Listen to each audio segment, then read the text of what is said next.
Hello दोस्तों, स्वागत है आपका बीपीएससी जीएस एकेडमी में और मैं बोल रहा हूँ उपेंद्र। तो इस वीडियो में हम लोग डिस्कस करेंगे रूस यूक्रेन युद्ध। दोस्तों, ये जो टॉपिक है ये बहुत ज़्यादा इम्पोर्टेंट है और इसकी इम्पोर्टेंस इसी समझ सकते हैं कि इस टॉपिक से लगभग हर एग्ज़ाम में कुछ ना कुछ पूछा जा रहा है। और इसी तरह से ये टॉपिक इंटरनेशनल रिलेशन का सबसे हॉट टॉपिक है और मान के चलिए कि इसके 90% चांसेस है कि इससे पूछे जाएंगे। पर हमें पढ़ना कैसे है, ये बस हर जगह आपको कुछ ना कुछ इसके बारे में दिख जाएगा, हर मैगजीन में। पर मेंस के लिए कैसे तैयार करना है, हमें 3-4 पॉइंट्स पे ज़्यादा ध्यान देना है। पहला, रीजन क्या है, क्या क्या कारण है जिससे रूस यूक्रेन युद्ध हो रहा है। दूसरा, इसका स्वरूप कैसा है, क्यों ये लड़ा जा रहा है, किस तरह से हानि हो रहा है। तीसरा, इसका प्रभाव क्या पड़ेगा। चौथा, भारत पे इसका क्या प्रभाव पड़ेगा, क्या इंडिया इससे इफेक्टेड हो रहा है तो कैसे हो रहा है। और नेक्स्ट और आखिरी, पूरी दुनिया पे को ये कैसे प्रभावित कर रहा है ये युद्ध। तो इन सब चीज़ों को जो है इस टॉपिक पे हम लोग डिस्कस करेंगे। तो आइए सबसे पहले जानते हैं इसके बैकग्राउंड क्या है, ये युद्ध जो है क्यों शुरू हुआ। तो इस युद्ध को सबसे पहले हम लोग देखते हैं कि आखिर इसके बैकग्राउंड, इसके माहौल कैसे बने जिससे यह युद्ध। तो दोस्तों आइए चर्चा करते हैं। देखिए इसके बैकग्राउंड कैसे बने युद्ध के। सबसे पहले रूस और यूक्रेन के बारे में चर्चा करते हैं। ये दोनों देश जो है 1991 से पहले एक ही देश में शामिल थे, उसका नाम था यूएसएसआर। ठीक है, यूएसएसआर जो है 1991 में इसका विखंडन हो गया, यानी टूट गया।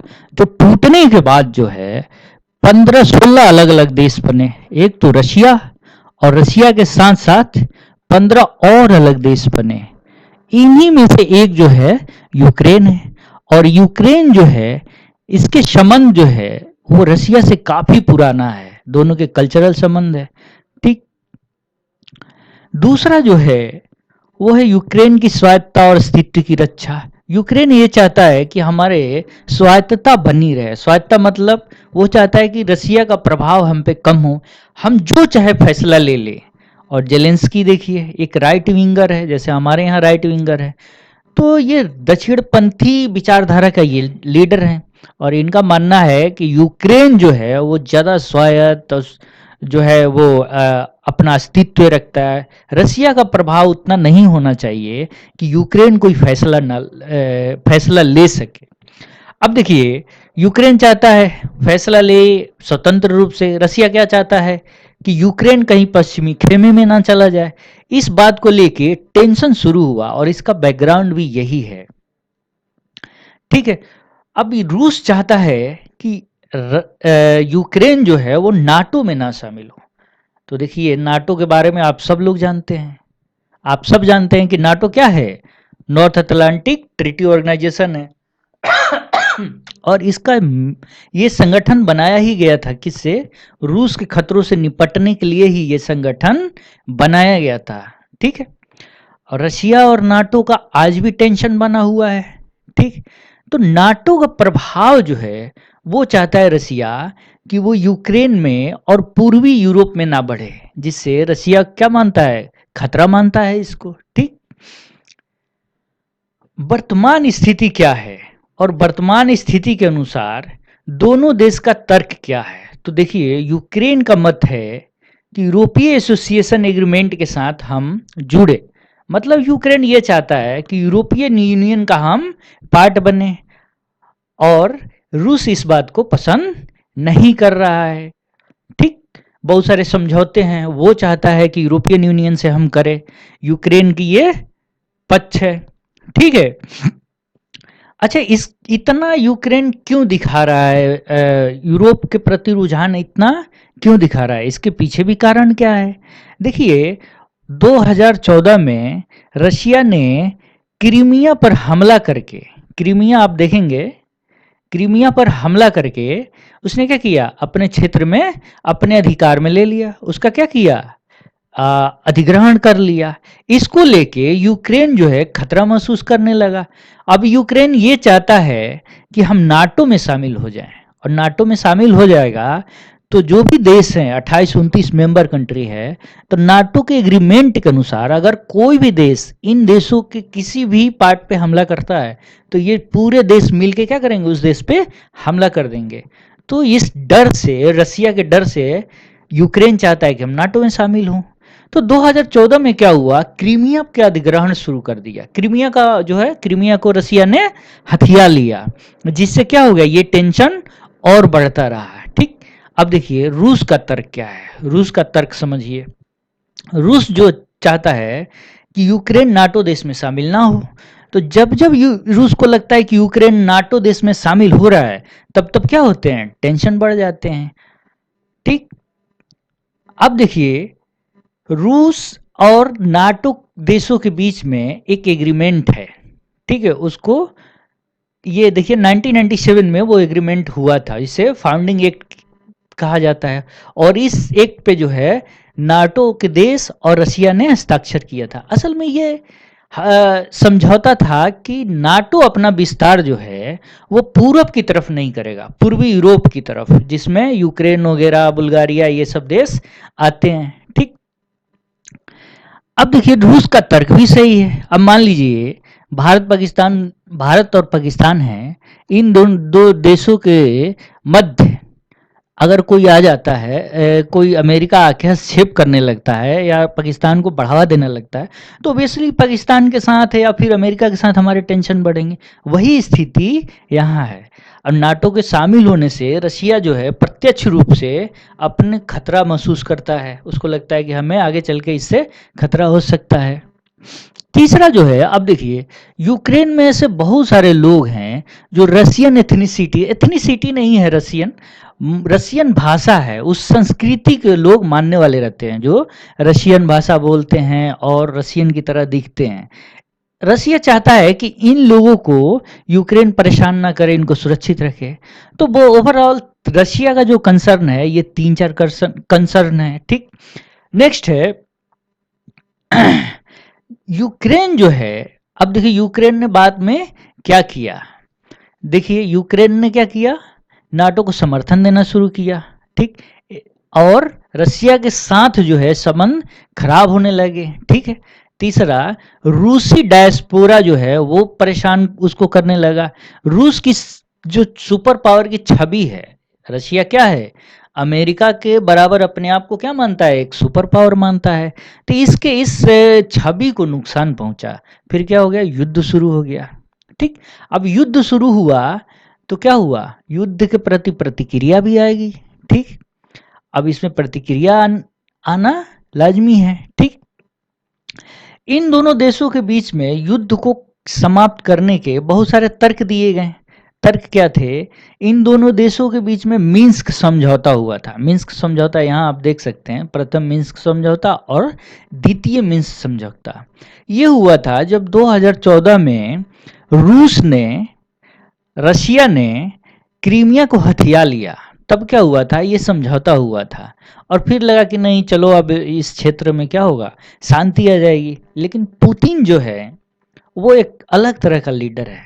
बहुत लोगों का अलग मत होगा, लेकिन मेरा मानना है कि पुतिन को इतना एग्रेशन नहीं दिखाना चाहिए। और ये क्या करेंगे, यूक्रेन को तो नुकसान पहुंचा ही रहे हैं, खुद रूस को भी बहुत बड़ा नुकसान होने वाला है। ठीक है, तो इस समझौते के तहत आप देख लेंगे कि कैसे 2014 में जो है युद्ध विराम किया गया और 2015 में क्या हुआ, इन सब क्षेत्रों को लेके क्या हुआ, एक समझौता हुआ। नॉर्मंडी वगैरह देख रहे हैं यहाँ पे जो है, उनको लेके हुआ। लेकिन बाद में देखा गया कि यूक्रेन जब जब नाटो की तरफ जाता है तब तब स्थिति टेंशन वाली हो जाती है। अब देखिए पश्चिम के जो देश हैं उनका क्या तर्क है, उनकी क्या प्रतिक्रिया है। ठीक, पश्चिम के देश सबसे ज़्यादा विरोध कर रहे हैं किसका, रूस का। खास करके यूरोप के देश जैसे फ्रांस, ब्रिटेन, जर्मनी और साथ ही यूएसए, ये बिल्कुल अगेंस्ट में किसके हैं, रसिया के, और होंगे भी। देखिए मेन लड़ाई जो है, मेन शत्रु जो है रूस का, वो यूक्रेन नहीं है। मेन शत्रु रसिया का कौन है, यूएसए। अब यूएसए जो है वो रसिया का एक बहुत बड़ा शत्रु है। इसको इनकाउंटर करने के लिए रसिया ये सब कर रहा है। ठीक, तो इन देशों ने क्या किया, बहुत सारे इस पे प्रतिबंध लगाने शुरू किए रसिया पे, और प्रतिबंध के रूप में आप देख ही रहे हैं कि रूस पे इतना प्रतिबंध लगा दिया गया है कि उसको बाहर से व्यापार करने में भी प्रॉब्लम आ रहे हैं। ठीक है, नेक्स्ट देखिए भारत की प्रतिक्रिया क्या है इस पे। भारत जो है वो किस तरह से प्रतिक्रिया दिया इस पूरे युद्ध पे। ठीक, तो यहाँ हम लोग चर्चा करेंगे भारत ने क्या किया। जो भी यूएनएससी में यूएन में प्रस्ताव लाया गया उस पर कोई निर्णय नहीं लिया। अब भारत ऐसा क्यों किया, जब भी वोटिंग होते थे यूनाइटेड नेशन सिक्योरिटी काउंसिल में या यूनाइटेड नेशन में, तो भारत क्या करता था, अपने आप को अनुपस्थित कर लेता था, यानी अब्सटेन कर लेता था, बोलता था मेरे को भाई इससे कोई लेना देना नहीं है, किसके पक्ष में हो, मैं किसी पक्ष में नहीं जाना चाहता। हम क्या करते हैं, दोनों तरफ से इक्वल हैं। ठीक, भारत दूसरा क्या कहता है, अंतर्राष्ट्रीय मापदंडों के आधार पे और सिद्धांतों के आधार पे क्या हो, कुछ निर्णय लिए जाए। अंतर्राष्ट्रीय मापदंड और सिद्धांत क्या होंगे, यहाँ देखिए आप। अब मान लीजिए वैश्विक संगठन है, जैसे यूएनओ है, यूएनओ क्या करता है, पूरे विश्व में शांति का प्रयास करता है। तो भारत चाहता है कि यूएनओ के मंच पे कोई सारे देश, पूरा विश्व मिलके इस समस्या का समाधान करे। अब मान लीजिए पश्चिम देश क्या कहेंगे कि रूस की गलती है, रसिया और उसके समर्थक देश जैसे ईरान, नॉर्थ कोरिया, चाइना, ये क्या चाहेंगे, क्या कहेंगे, नहीं ये पश्चिम देशों और यूक्रेन की गलती है। ठीक है, अगला देखिए, भारत किसी भी पक्ष में नहीं जाना चाहता है, क्योंकि दोनों तरफ से भारत के संबंध अच्छे रहे हैं।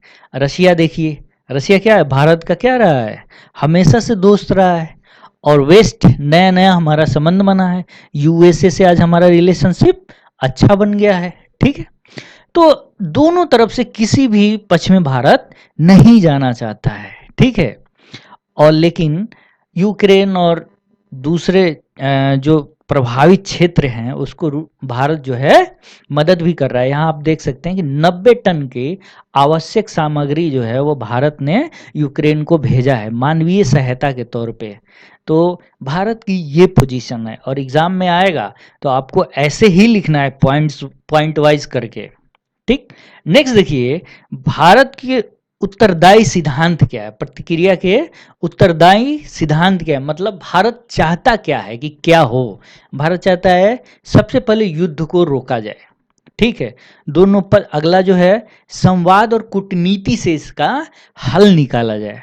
अब देखिए हमारे सामने बहुत सारी समस्या इसलिए होती है क्योंकि हम बात नहीं करते, किसी से नाराज हो जाते हैं, डिप्लोमेसी नहीं करते, कूटनीतिक यूज नहीं करते। इसलिए अगर हम परस्पर संवाद करें तो हमारे 90% जो है समस्याएं हल हो जाएंगी। यही बात क्या करना चाहता है भारत, कहता है रशिया, यूक्रेन या पश्चिम देश को आके यहाँ पे बातचीत के माध्यम से जो है इस समस्या का हल निकालना चाहिए।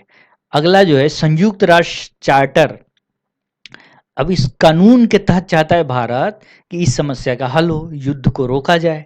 ठीक है, और सभी देशों की संप्रभुता और अखंडता का क्या हो, सम्मान किया जाए। यहाँ देखिए भारत ने बड़ी चालाकी से रसिया का पक्ष लिया है। रसिया मतलब रसिया ये कह रहा है कि अगर यूक्रेन नाटो में शामिल हो जाएगा तो इससे क्या होगा, इससे हमारे संप्रभुता को खतरा हो जाएगा, सॉवरेनिटी को थ्रेट होगा। तो इसलिए भारत ये चीज़ जोड़ के रशिया के कहीं ना कहीं इस बात का समर्थन कर रहा है। ठीक है, और चाहता है कि जो प्रभावित लोग हैं, युद्ध में से जो प्रभावित लोग हैं उनको क्या किया जाए, मानवीय सहायता दिया जाए, मानवीय सहायता कर सकते हैं। और आखिरी जो है भारत का यह तर्क है कि रूस और यूक्रेन के शीर्ष नेतृत्व से संपर्क करके सॉल्यूशन निकाला जाए। और भारत देखे कई बार मोदी जो है वो प्रेसिडेंट पुतिन और जेलेंस्की जो यूक्रेन के प्रेसिडेंट है उनसे बात कर चुके हैं। हालांकि कोई निर्णय नहीं हुआ है, कोई निर्णायक फैसला नहीं हुआ है, इसलिए इतना इफेक्टिव नहीं है। लेकिन भारत का ओवरऑल ये सिद्धांत है कि इस युद्ध को रोकने के लिए बातचीत ही क्या है, एक माध्यम है। ठीक, अब देखिए दुनिया में कोई भी घटना होगी तो उससे क्या होगा, भारत प्रभावित होगा ही होगा। भारत कोई छोटा देश है नहीं, दुनिया का 5वां क्या है, बड़ा इकोनॉमी है, और इकोनॉमी होने के साथ साथ एक बड़ा मिलिट्री पावर भी है। इंडिया क्या है, एक मिलिट्री पावर है। आप फायर पावर इंडेक्स देखेंगे, उसमें इंडिया कितना स्थान है? अमेरिका, रसिया, चाइना के बाद 4th प्लेस है। भले ही हमें यूएन में यानी सुरक्षा काउंसिल में स्थायी सदस्यता नहीं मिली है, इसके बावजूद भी भारत क्या है, दुनिया में प्रभाव रखता है। ठीक है, इस तरह से भारत को ये युद्ध बहुत ज़्यादा प्रभावित कर रहा है। देखिए कैसे प्रभावित कर रहा है। ठीक, रूस जो है वो हमारा मित्र रहा है पुराने टाइम से ही, और अमेरिका नया नया मित्र बना है। तो हम वेस्ट से क्या चाहते हैं? बिजनेस वगैरह करना चाहते हैं, उनसे सैन्य सहायता चाहते हैं, और वैश्विक मंच पे हम मिल के चाइना को घेरना चाहते हैं। तो इसके लिए अमेरिका और पश्चिमी देशों का हमें क्या चाहिए? साथ चाहिए। रशिया हमारी मजबूरी भी है, क्योंकि इससे हम सैन्य सामान वगैरह लेते हैं।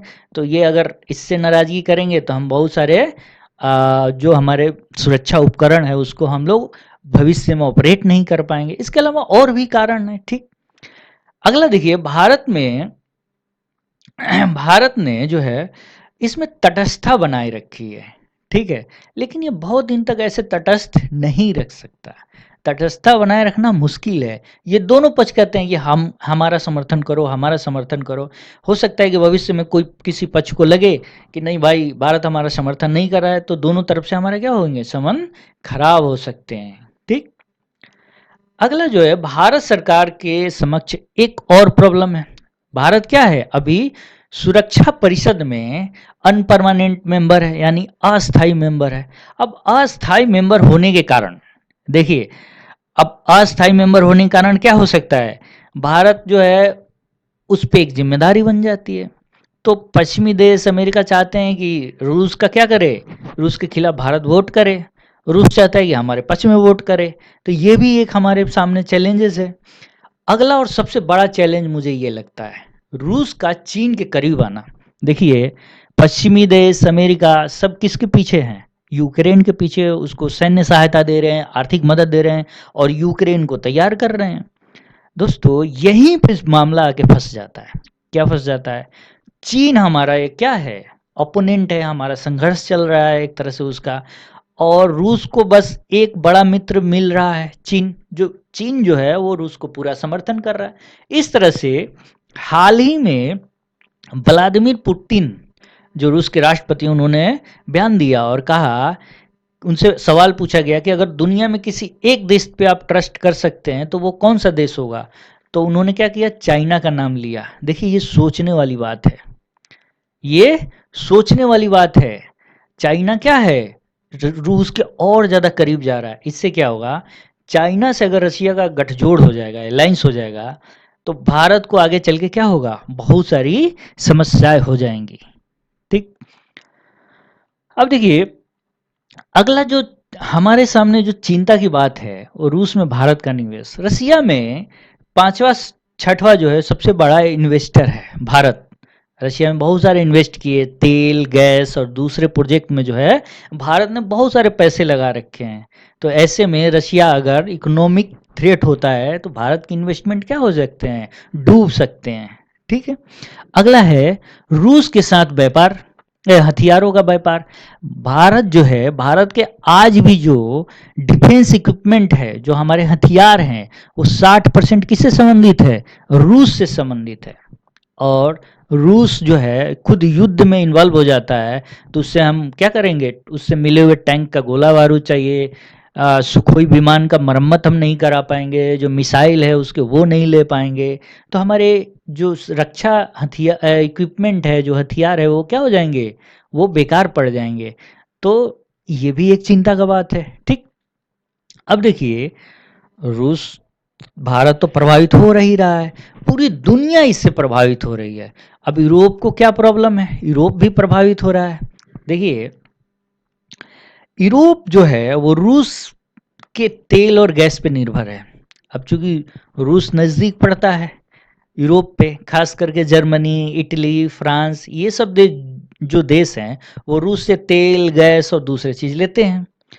अब यहाँ पे अगर इनको आपूर्ति में बाधा पहुंचती है तो ऊर्जा की क्या हो जाएगी, क्राइसिस शुरू हो जाएगी, एनर्जी क्राइसिस शुरू हो जाएगा। कहाँ पे, यूरोप में एनर्जी क्राइसिस शुरू हो जाएगा।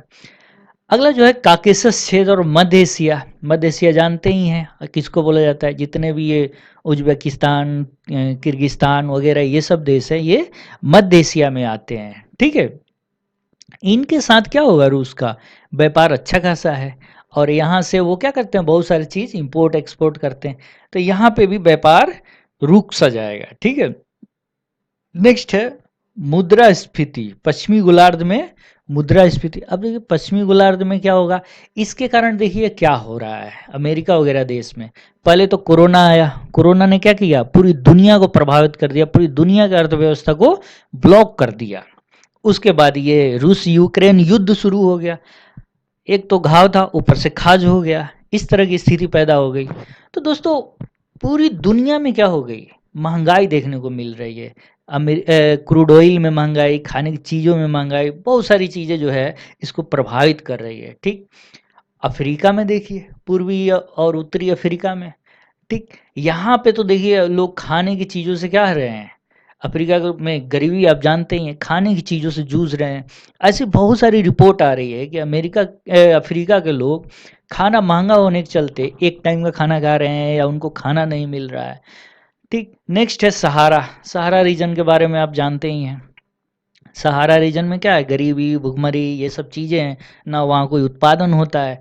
तो रूस और यूक्रेन दोनों ही क्या है, गेहूं के बहुत बड़े उत्पादक हैं और इसकी निर्यात भी करते हैं। अब देखिए इस साल गेहूं का रेट कितना ज़्यादा है, गेहूं की प्राइसेस बढ़ गए हैं। अभी इंडिया में जो है लगभग 28-29 रुपये पर केजी गेहूं मिल रहा है, ये लोकल रेट में बता रहा हूँ। बड़े शहरों में तो और ये महंगा हो जा रहा है। आटा आजकल क्या हो गया है, बहुत ज़्यादा महंगा हो गया है। और देखिए खाने की एक वस्तु महंगी होती है तो उससे बनने वाली जितनी भी चीज़ें, आटे से बनने वाले ब्रेड, बिस्किट वगैरह जितनी चीज़ें हैं वो सारी महंगी हो जाती है। तो सहारा क्षेत्र में गेहूं वगैरह महंगा होने से क्या हो गया है, फूड क्राइसिस पैदा हो गई है। ठीक है, अब देखिए, अब भारत के जो है, जो वैश्विक शक्तियां हैं उनके साथ क्या दृष्टिकोण कैसे अपनाएगा, क्या उनके साथ संबंध कैसे हमारे प्रभावित होंगे। ठीक है, तो देखिए भारत क्या चाहता है, भारत ये चाहता है कि सबसे पहले किसी गुट में शामिल होने से पहले क्या किया जाए, हमें हमें अपने हित के बारे में सोचा जाए। अब देखिए इस समय क्या हुआ है, क्रूड ऑयल जो है बहुत ज़्यादा दोस्तों उसके रेट हो गए हैं बहुत ज़्यादा। जो कभी 30-40 बैरल पर डॉलर था, आज वो जो है 100 पार कर चुका है, $100 पार कर चुका है। तो देख रहे हैं आज हमारे यहाँ अभी पेट्रोल डीजल क्या है, लगभग 190 या 100 के आसपास पर लीटर मिल रहे हैं। तो इस चीज़ से जो है भारत परेशान है। तो इंडिया ने क्या किया है, हम किसी गुट उट में शामिल नहीं होंगे और जो है रसिया से डिस्काउंटेड ऑयल खरीदेंगे। डिस्काउंटेड ऑयल मतलब अब रसिया प्रतिबंध लग गया, रसिया ज़्यादा देशों को बेच नहीं सकता है अपना ऑयल, तो इंडिया इसका फ़ायदा उठा के डिस्काउंट रेट पे क्या कर रहा है, रूस से हम क्रूड ऑयल ले रहे हैं।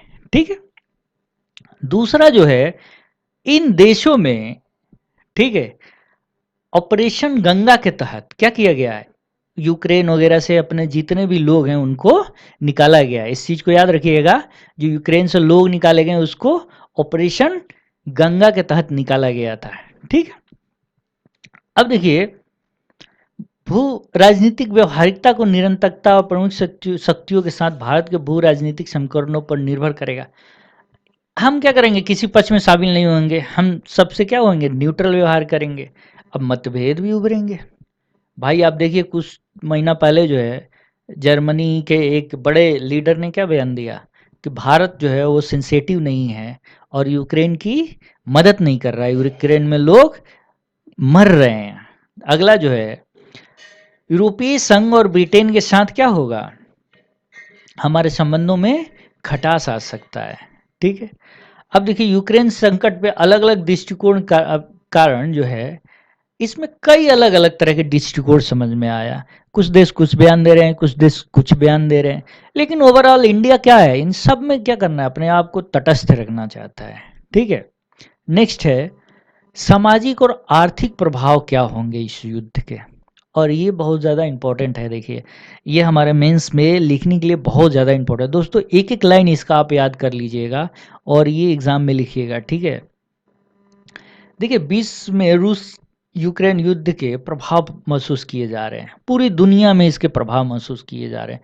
हम बता चुके हैं कैसे महँगाई बढ़ गई है, ठीक है? भारत भी इससे अछूता नहीं है। विश्व में क्या है? पूरी महँगाई हो गई है, आप देख रहे हैं, हर चीज़ महँगा होता जा रहा है। क्रूड ऑयल में की कीमत में वृद्धि हो रहा है, कृषि उत्पादन में जो है कृषि उत्पाद जो है वो महँगे हो रहे हैं, गैस की कीमतें बढ़ रही है, धातु महँगा हो रहा है, निर्यात चिंताएँ हो रही है, ठीक है? रूस और यूक्रेन में क्या करता है भारत? बहुत सारे दवाओं और दूसरी चीज़ों को क्या करता है? एक्सपोर्ट करता है। अब ये नहीं हो पा रहा है, युद्ध के कारण क्या है? ये प्रभावित हो गया है, ठीक? अब देखिए, रूस युद्ध के वैश्विक प्रभाव, ये सीधे-सीधे प्रश्न में लिखना होता है, ठीक है? तो इसमें आप लिख दीजिए, मुद्रास्फीति बढ़ गया है। मुद्रास्फीति मतलब महँगाई बढ़ गई, पूरी दुनिया में महँगाई बढ़ गई है। भारत में तो आप देख ही रहे हैं 6.5% मुद्रास्फीति बढ़ के हो गया है। और यूरोप, अमेरिका, हर जगह, ब्रिटेन में जहाँ 1-2% महँगाई होता था, आज महँगाई बढ़ के वहाँ 10%, 12% पहुँच गया है, ठीक है? अब देखिए, इस युद्ध से क्या होगा? बहुत सारे इंफ्रास्ट्रक्चर को नुकसान पहुँचेगा, मनोवैज्ञानिक प्रभाव पड़ेगा लोगों को, स्वास्थ्य में गिरावट आएगी, ठीक है? वहाँ पे जो कार्यशील जनसंख्या है, उस पे जो है प्रभाव होगा, लोगों को खाने को नहीं मिल रहा है। हमने देखा कैसे रूस-यूक्रेन युद्ध से प्रभावित लोग किस तरह से जूझ रहे हैं, कितना परेशान है। जो जनसंख्या टेक्नोलॉजी डेवलपमेंट में लगी हुई है, वो नहीं कर पाएगी, टेक्नोलॉजी पीछे चला जाएगा। कुल मिला के जो है, अब प्रभाव में जितनी हानि हो सकते है उसको एक-एक लाइन करके आप लिख देंगे, तो वही है कि भाई कहीं भी युद्ध हो रहा है दुनिया में, यूक्रेन रूस छोड़िए, अगर भारत और पाकिस्तान में भी युद्ध हो, भारत और चाइना में भी युद्ध हो, तो नुकसान के अलावा कुछ नहीं होता है। युद्ध क्या होता है? लोगों को जितना नुकसान पहुँचाता है, उस कहीं कोई और चीज़ें नुकसान नहीं पहुँचाती है। तो कुल मिला-जुला के जो है रूस-यूक्रेन युद्ध का ये रहा पूरा एंगल है। देखिए, इसमें जो है आपको सबसे ज़्यादा क्या पढ़ना है कि भारत के एंगल से यह युद्ध कितना इम्पोर्टेंट है, क्या-क्या प्रभाव, हमें क्या-क्या नुकसान है। तो दोस्तों, ये टॉपिक इतना ही, और जो भी हमारे मित्र देख रहे हैं, मैं उनसे आग्रह करूँगा कि हमारे चैनल को आप सब्सक्राइब करें, लाइक करें। तो हम क्या करेंगे, आपके लिए और बहुत सारे वीडियो बनाते रहेंगे अलग-अलग टॉपिक पे। तब तक के लिए धन्यवाद।